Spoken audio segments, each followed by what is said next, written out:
Let's go mga kawayo. Subukan naman natin kung mag-badage team. Nang matuwa-tuwa naman si Mrs. Let's go! Nice! Linisan na natin yung hipon. Basta gupitin mo lang yung sungay niyan. Tapos iwaan mo sa likod. Tanggalin mo yung guhit sa likod. Ayos na yan. Sibuyas, bawang.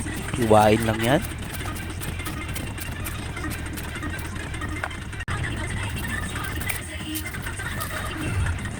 Yung bawang naman i-food processor na natin.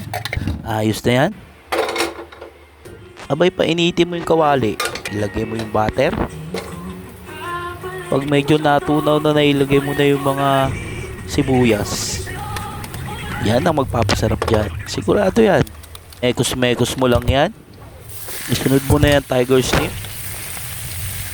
Asin, pampalasa. Oyster sauce. Dagdagan pa natin ng pork sable. Takpan mo na yan at pagkalipas ng 5 minuto ibuksan ulit. Mekos-mekos lang yan.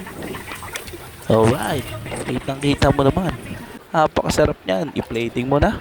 Nang mapatikim na natin sa ating asawa. Ang babaeng di nauubusan ng toyo. Pero mahal na mahal natin yan. Ayan na. Ayan na. Ayan na. Susubukan natin kung anong masasabi.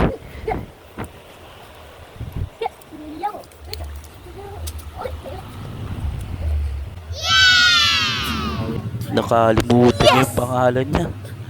Pati yung utang niya sa akin, nakalimutan na. Thank you for watching.